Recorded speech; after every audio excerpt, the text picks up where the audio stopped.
दोस्तों, क्या आपने कभी सोचा है कि आखिर मस्जिद अल अक्सा के नीचे ऐसा क्या राज छुपा है जिसकी वजह से दो बड़े मजहब यहूदियत और इस्लाम सदियों से इस जमीन को अपने ईमान का सबसे मुकद्दस मरकज मानते हैं? क्या वाकई इस जगह के नीचे कोई प्राचीन तहखाना या ऐसा मुकाम मौजूद है जहां हजरत सुलेमान अलैहिस्सलाम का हैकल यानी हैकले सुलेमानी था? और क्या यही वजह है कि आज तक दुनिया इस एक जगह को लेकर सुकून नहीं पा सकी?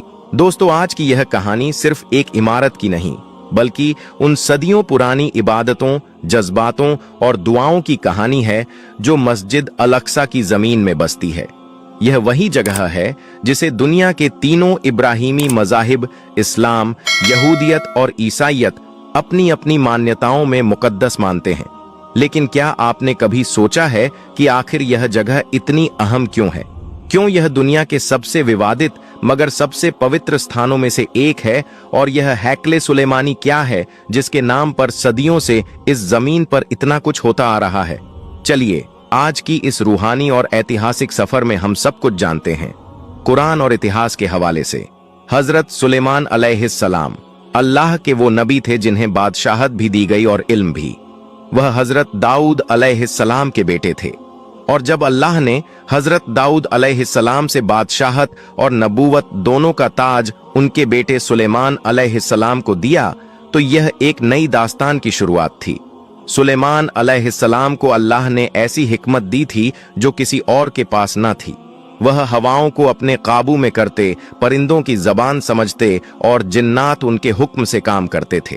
कहा जाता है कि एक दिन अल्लाह का हुक्म आया कि ए सुलेमान, मेरी इबादत के लिए एक घर बनाओ, ऐसा मुकाम जहां मेरा नाम पुकारा जाए, जहां लोग अमन और सुकून पाएं। तब उन्होंने हजरत दाऊद अलैहिस्सलाम की वसीयत के मुताबिक उस जमीन पर तामीर शुरू की जो बाद में हैकले सुलेमानी के नाम से मशहूर हुई। यह इमारत सिर्फ पत्थरों का ढांचा नहीं थी, यह ईमान, इल्म और इंसाफ की निशानी थी। सुलेमान अलैहिस्सलाम ने जिन्नात को हुक्म दिया कि वह इस तामीर में मदद करें। दिन रात जिन्नात और इंसान मिलकर उस मुकद्दस घर को बनाते रहे। कुरान में आता है कि जब सुलेमान अलैहिस्सलाम जिन्हों को काम देते तो वह उनसे कहते कि जो इस हुक्म की नाफरमानी करेगा उसे सख्त सजा दी जाएगी, और यूं ही सालों तक तामीर चलती रही। कहा जाता है कि हैकले सुलेमानी के अंदर सोने, चांदी और कीमती पत्थरों से सजावट की गई थी और यह पूरी तरह इबादत के लिए समर्पित था। जब यह मुकम्मल हुआ तो इसकी रौनक ऐसी थी कि रोशनी उसके चारों ओर फैल गई। यही वह जगह है जहां ताबूत सकीना रखा गया, एक पवित्र संदूक जिसमें हजरत मूसा अलैहिस्सलाम के असबाब यानी उनकी तख्तियां, उनका लाठी और कुछ निशानियां रखी गई थीं।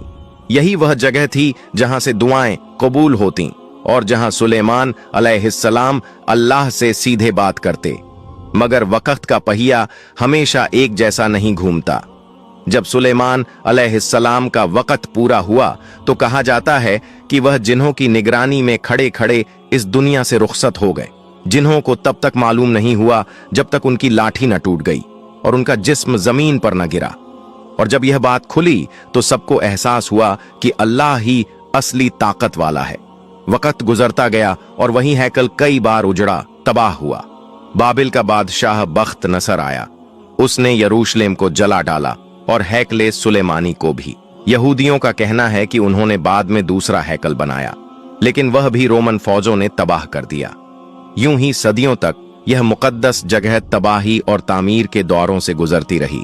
फिर जब इस्लाम की रोशनी फैली और हजरत उमर बिन खत्ताब रज़ियल्लाहु ताला अन्हु के दौर में यरूशलेम फतेह हुआ तो उन्होंने इस जगह को साफ कराया। कहा जाता है कि जब वह वहां पहुंचे तो पूरा इलाका कूड़े कचरे और पत्थरों से भरा था। हजरत उमर बिन खत्ताब रज़ियल्लाहु ताला अन्हु ने अपने हाथों से जगह को साफ किया और वहीं मस्जिद की बुनियाद रखी, और वह मस्जिद आज मस्जिद अल अक्सा के नाम से जानी जाती है। यही वह जगह है जहां से हजरत मोहम्मद सल्लल्लाहु अलैहि वसल्लम ने इसरा और मेराज की रात आसमानों की सैर की थी। मुसलमानों ने तकरीबन 17 महीने तक इसी तरफ यानी मस्जिद अल अक्सा की तरफ मुंह करके नमाज अदा की। फिर अल्लाह के हुक्म से क़िबला बदलकर काबा की तरफ कर दिया गया, लेकिन मस्जिद अल अक्सा की मुकद्दसियत हमेशा बरकरार रही। आज यह जगह मुसलमानों के लिए वही इज्जत रखती है जो पहली बार रखी गई थी, लेकिन वक्त के साथ जब सियासी हालात बदले तो इस मुकद्दस जगह पर दुनिया की सियासत ने भी असर डालना शुरू किया। 1948 में जब इजराइल बना और 1967 की जंग के बाद यरूशलेम पर उसका कब्जा हुआ तो मस्जिद अल अक्सा का इलाका यानी हरम ए शरीफ अंतर्राष्ट्रीय सियासत का सबसे नाजुक मुद्दा बन गया। जॉर्डन के वक्फ बोर्ड को धार्मिक देखरेख का अधिकार मिला, मगर सुरक्षा का नियंत्रण इजराइल के हाथ में रहा। और यहीं से शुरू हुआ एक ऐसा सिलसिला जिसमें हर साल कभी बंदिशें, कभी इजाजतें, कभी टकराव और कभी सुलह की कोशिशें होती रहीं। कुछ यहूदी धार्मिक संस्थाएं इस बात में यकीन रखती हैं कि हैकले सुलेमानी को दोबारा तामीर किया जाना चाहिए, क्योंकि उनका मानना है कि वही उनकी धार्मिक पहचान का केंद्र है। दूसरी ओर मुसलमानों का ईमान है कि यह इलाका मस्जिद अल अक्सा का हिस्सा है और इसे कोई नुकसान नहीं पहुंचा सकता, क्योंकि यह अल्लाह का घर है। दोनों पक्ष अपनी अपनी आस्था के साथ खड़े हैं और दुनिया की सियासत इस बीच में एक धागे की तरह उलझी हुई है। लेकिन दोस्तों, इस सब के बावजूद एक बात साफ है, मस्जिद अल अक्सा की मिट्टी में वह रूह है जिसे मिटाया नहीं जा सकता। आज भी वहां के बच्चे, बूढ़े, औरतें और जवान इस मस्जिद की हिफाजत के लिए रातों को वहीं सोते हैं और हर दिन दुआ करते हैं कि अल्लाह इस घर की रखवाली करें। हजरत सुलेमान अलैहिस्सलाम की दास्तान हमें यह सिखाती है कि इल्म, ईमान और इंसाफ हमेशा ताकत से बड़ा होता है। उन्होंने अपनी पूरी हुकूमत में न्याय को प्राथमिकता दी। रिवायत है कि एक बार दो औरतें उनके पास आईं और वे एक बच्चे को लेकर झगड़ रही थीं। सुलेमान अलैहिस्सलाम ने कहा, अगर तुम दोनों का दावा है तो हम बच्चे को 2 हिस्सों में बांट देते हैं। यह सुनते ही एक औरत चिल्लाई, नहीं, उसे दूसरी औरत को दे दो, बस उसे नुकसान ना पहुंचाना। तब सुलेमान अलैहिस्सलाम मुस्कुराए और बोले, यही उस बच्चे की असली मां है, यही उनका इंसाफ था जो आज तक मिसाल बना हुआ है। ऐसे ही किस्से हमें बताते हैं कि उनका मकसद सिर्फ इमारतें बनाना नहीं, बल्कि इंसाफ और सच्चाई की दीवारें खड़ी करना था। दोस्तों, जब हम मस्जिद अल अक्सा और हैकले सुलेमानी का जिक्र करते हैं तो हमें यह समझना चाहिए कि यह जमीन सिर्फ पत्थरों की नहीं, बल्कि रहमत और बरकत की जमीन है। यहाँ हर रिवायत में कुछ सीख है, हर दुआ में एक पैगाम है। आज जब पूरी दुनिया इस मुकद्दस जगह को लेकर बहस करती है तो हमें याद रखना चाहिए कि यह जगह हमें तकरार नहीं, बल्कि तौहीद, एकता और अमन का सबक देती है। और अगर हम सुलेमान अलैहिस्सलाम की दुआ याद करें, ऐ मेरे रब, मुझे ऐसी हुकूमत दे जो मुझसे पहले किसी को ना मिली हो और मुझसे बाद में किसी को ना मिले, तो हमें एहसास होता है कि असली ताकत इमारत में नहीं, बल्कि नेक नियत में होती है। आज भी जब हम मस्जिद अल अक्सा की तस्वीरें देखते हैं, जब वहां की आवाजें सुनते हैं, तो दिल रो पड़ता है। वहां के बच्चे जो पत्थरों से अपने हक की हिफाजत करते हैं, हमें हजरत सुलेमान अलैहिस्सलाम की बहादुरी और अल्लाह पर भरोसे की याद दिलाते हैं। अल्लाह ताला से दुआ है कि वह इस मुकद्दस जगह की हिफाजत करें, वहां अमन कायम रखे और हमें इस इतिहास को समझने, बताने और आगे पहुंचाने की तौफीक दे। आमीन या रब्बुल आलमीन। आज तक किसी यहूदी ने इस्लाम क्यों नहीं कबूल किया? दोस्तों, दुनिया बड़ी तेजी से बदल रही है, लेकिन इस बदलती दुनिया में एक ऐसी चीज है जो सबका ध्यान खींच रही है, और वो है इस्लाम का तेजी के साथ फैलना। इस्लाम जो कभी सिर्फ मुसलमानों तक सीमित समझा जाता था, आज हर जबान, हर नस्ल, हर मुल्क, हर कौम के लोग इसे अपना रहे हैं। कोई दिल की सुकून के लिए मुसलमान हो रहा है, कोई अक्ल की दलीलों से कायल हो रहा है, और कोई इंसाफ और अमन की तलाश में इस्लाम को अपना रहा है। और आज इंटरनेशनल इदारे खुद मान रहे हैं कि इस्लाम इस वक्त दुनिया का सबसे तेजी से फैलने वाला मजहब है। ईसाई देशों के लोग जो कभी इस्लाम के सख्त खिलाफ समझे जाते थे, आज सबसे ज्यादा तादाद में मुसलमान हो रहे हैं। बल्कि जो लोग किसी मजहब को नहीं मानते यानी एथिस्ट हैं, वह भी बड़ी तादाद में मजहब इस्लाम की तरफ आ रहे हैं। हिंदू मजहब, बुद्धिज्म और दूसरे मजहब के लोग हर साल हजारों की तादाद में मुसलमान हो रहे हैं। लेकिन दोस्तों, जब हम दुनिया के तमाम मजहब का जायजा लेते हैं तो दुनिया में सिर्फ एक ऐसा मजहब है जिसके मानने वाले को हम इस्लाम अपनाते हुए नहीं देखते, ना कोई खबर, ना कोई वीडियो, ना कोई ऐलान कि फलां यहूदी मुसलमान हो गया। आखिर ऐसा क्यों है? जब सब मजहब के लोग इस्लाम अपना रहे हैं तो यहूदी क्यों नहीं करते? आज की वीडियो में हम इन्हीं राजों से पर्दा उठाएंगे, इसलिए वीडियो को आखिर तक जरूर देखिएगा, क्योंकि यह सवाल बरसों से आपके दिल में होगा। लेकिन आज आपको इसका साफ और सच्चा जवाब मिलेगा कि आखिर यहूदी इस्लाम क्यों नहीं अपनाते, और नबी सल्लल्लाहु अलैहि वसल्लम के जमाने में बड़े बड़े यहूदी आलिम ने मजहब इस्लाम कैसे अपनाया था। दोस्तों, यहूदियत सिर्फ एक मजहब नहीं, यह दरअसल एक नस्ल, एक कबीला और खास खानदान का नाम है। यह लोग मजहब को सिर्फ यकीन नहीं समझते, बल्कि नस्ली विरासत मानते हैं। यानी अगर तुम्हारी माँ यहूदी नहीं तो चाहे तुम उनके अकीदे मान लो, तब भी तुम उनके यहाँ सच्चे यहूदी नहीं बन सकते। यहूदियत में शामिल होना उनके लिए सिर्फ मजहब बदलने का नाम नहीं, बल्कि एक खास नस्ल का हिस्सा बनने जैसा है। और वो हक वो सिर्फ अपने खून को देते हैं, दूसरों को नहीं। अगर कोई बाहर से आकर उनके मजहब यहूदियत को अपनाना चाहे तो यह अमल बहुत मुश्किल, पेचीदा और कई सूरतों में लगभग नामुमकिन बना दिया जाता है। यही वजह है कि यहूदियत को बंद दरवाजों वाला मजहब समझा जाता है, जहां नए लोगों की आमद बहुत कम बल्कि न होने के बराबर है। इसके उलट अगर हम दूसरे मजहब की बात करें, जैसे इस्लाम, ईसाइयत, बुद्ध मजहब या हिंदू मजहब, तो यह सब अपने अकीदे दुनिया तक पहुंचाने, दावत देने और ज्यादा से ज्यादा लोगों को अपने मजहब की तरफ लाने की कोशिश करते हैं। इस्लाम में तो दावते दीन का हुक्म सीधे कुरान और हदीस से मिलता है। ईसाइयत में चर्च मिशनरियां पूरी दुनिया में काम करती हैं ताकि लोगों को मसीहियत की तरफ खींचा जा सके।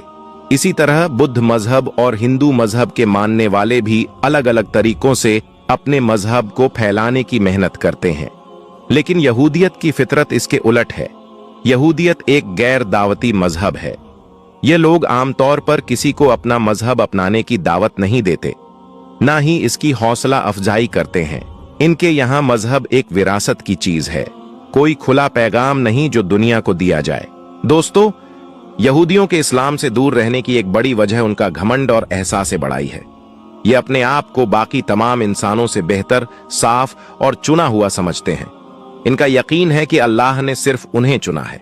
बाकी कौमें, चाहे वह मुसलमान हो, ईसाई हो, हिंदू हो या कोई और, उनके नजदीक कुछ भी नहीं। बल्कि सच यह है कि यह हमें इंसान ही नहीं समझते, बल्कि ये तो यहां तक कहते हैं कि गैर यहूदी लोग जानवरों जैसे हैं, कीड़े मकोड़े हैं, गंदे और नापाक हैं। यानी इनके नजदीक एक यहूदी की जान, इज्जत और माल तो कीमती है, लेकिन बाकी इंसानों की कोई कीमत नहीं। ये अपने आप को इतना पाक, इतना साफ समझते हैं कि बाकी सबको वो अपने जूते के बराबर भी नहीं मानते।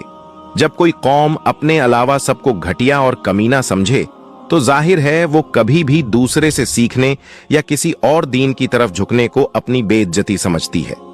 यही वो दूसरी बड़ी वजह है जो इन्हें इस्लाम की सच्चाई मानने से रोकता है। तारीख गवाह है कि यहूदी कौम हमेशा जहां भी गई वहां के लोगों के लिए मसला बनी।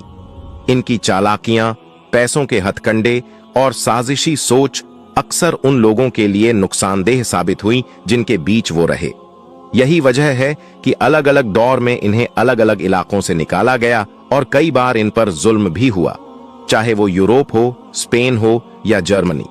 हिटलर के दौर में तो लाखों यहूदी मारे गए, वो भी इस बुनियाद पर कि जर्मनी की अर्थव्यवस्था और समाज को चुपके से कंट्रोल कर रहे थे। इन सब तजुर्बों ने यहूदियों को एक नतीजे पर पहुंचाया, अगर जिंदा रहना है तो अपना फैमिली सिस्टम मजबूत करो और एक अलग मुल्क बनाओ। इसी सोच के तहत इन्होंने फिलिस्तीन पर कब्जा किया और इजराइल के नाम से एक यहूदी मुल्क बनाया। फिर दुनिया भर के यहूदियों से कहा, अगर तुम यहूदी हो और अपनी नस्ल और मजहबी पहचान साबित कर सकते हो तो आओ, इजराइल तुम्हें खुले बाजुओं से खुशामदीद कहेगा, शहरी हक तुम्हारे होंगे। लेकिन वहीं इस्राइल में रहने वाले यहूदियों को एक और पैगाम दिया गया, अगर तुमने अपना मजहब छोड़ा, खास तौर पर इस्लाम अपनाया, तो सब कुछ छीन जाएगा। न सिर्फ शहरी हक बल्कि खानदान, रिश्ते, समाज सब तुमसे किनारा कर लेंगे। और यही वो डर है जो उन्हें रोक देता है, यही वो धमकी है जो इनके कदम रोक देती है, यही वो दबाव है जिसकी वजह से वो सच्चाई की तरफ बढ़ नहीं पाते। और यहां अगर हम गौर करें तो यहूदी मजहब में भी कई ऐसी बातें हैं जो इस्लाम में मौजूद हैं। जैसे कि यहूदी लोग भी रोजे रखते हैं, इबादत करते हैं, सदका खैरात करते हैं। यहूदी सूअर का गोश्त भी हराम समझते हैं, जिना को गलत कहते हैं और शराब को नाजायज मानते हैं। शुरू में जब यह यहूदी मजहब आया था तो यह सारी बातें दीन का हिस्सा थीं, लेकिन वक्त के साथ साथ यहूदी आलिमों ने इन बातों को बदलना शुरू कर दिया। जो चीजें अल्लाह ने हराम की थीं, उन्होंने अपनी मर्जी से उनको हलाल कर लिया। रोजे इबादत के लिए होते हैं, लेकिन उन्होंने रोजों को सिर्फ एक रस्म बना दिया। मजहब यहूदियत में सदका और खैरात भी अब सिर्फ दुनियावी दिखावे के लिए होता है। शराब और जिना जैसे गुनाह पर सख्ती होनी चाहिए थी, लेकिन वहां आम होते जा रहे हैं। लेकिन मजहब इस्लाम में अल्लाह के हुक्म जैसे उतरे थे वैसे ही महफूज हैं। लेकिन यहूदियों ने अपने दीन को अपनी ख्वाहिश के मुताबिक बदल कर रख दिया। उन्होंने दीन को अल्लाह का पैगाम नहीं बल्कि अपनी सोच और फायदे के हिसाब से ढाल लिया। कुरान करीम में अल्लाह ताला फरमाते हैं कि यहूदी नबी सल्लल्लाहु अलैहि वसल्लम को ऐसे पहचानते थे जैसे कोई अपने सगे बेटे को पहचानता है। उनके पास तो आखिरी निशानियां मौजूद थीं, इसलिए वो मदीना में आकर बस गए ताकि जब नबी सल्लल्लाहु अलैहि वसल्लम आए तो फौरन ईमान ले आए। आप ये इस्लामिक प्रोग्राम निज़ामे हक प्रोडक्शन की जानिब से देख रहे हैं। आप हमारे चैनल को सब्सक्राइब करें, वीडियो को शेयर, लाइक और कमेंट करें।